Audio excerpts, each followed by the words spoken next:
Following the statement made by SEBI Chairman Madhabi Buch over the Hindenburg's latest report on Adani and her involvement, Hindenburg has raised questions again. In a series of tweets on X, the company has raised several questions, so let's have a look. In the first tweet, Hindenburg says SEBI Chairperson Madhabi Buch's response to our report includes several important admissions and raises numerous new critical questions.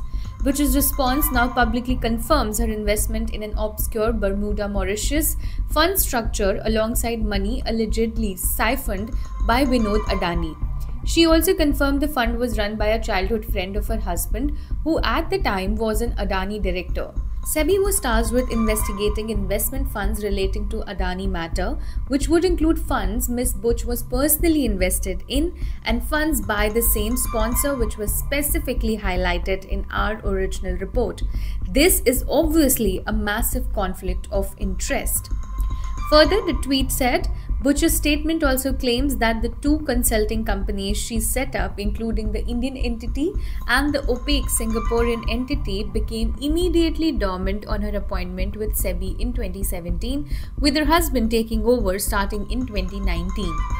It added, per its latest shareholding list as of March 31, 2024, Agora Advisory Limited India is still 99% owned by Madhabi Buch, not her husband. This entity is currently active and generating consulting revenue. Furthermore, Buch remained a 100% shareholder of Agora Partners Singapore until March 16, 2022 per Singaporean records, owning it during her entire time as a SEBI whole-time member. She only transferred her shares into her husband's name 2 weeks after her appointment as SEBI chairperson.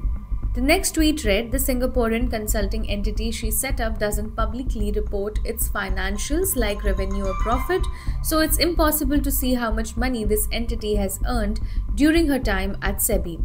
The Indian entity, still 99% owned by the SEBI chairperson, has generated Rs 23.985 million, equivalent to $312,000 in revenue, that is consulting, during the financial years 2022, 23 and 24, while she was serving as chairperson per its financial statements.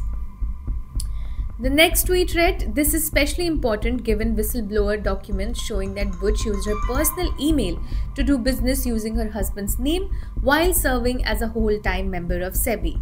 In 2017, weeks ahead of her appointment as SEBI whole-time member, she ensured the accounts with ties to Adani be registered solely in the name of Dhaval Buch, her husband, per whistleblower documents. Despite disclaiming control, a private email she sent a year into SEBI term shows she redeemed stakes in the funds through her husband's name, per the whistleblower documents again. This raises the question, what other investments or business has the SEBI chairperson engaged in through her husband's name while serving in an official capacity? Buch said her husband used the consulting entities starting in 2019 to transact with unnamed prominent clients in the Indian industry. The Hindenburg Research asked in the tweet, do these include clients SEBI is tasked with regulating?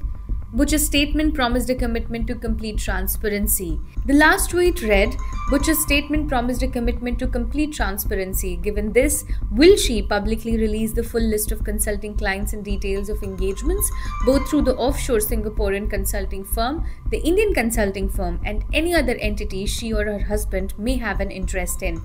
Finally, will the SEBI chairperson commit to a full, transparent, and public investigation into these issues? For more updates, keep watching the Indian Express.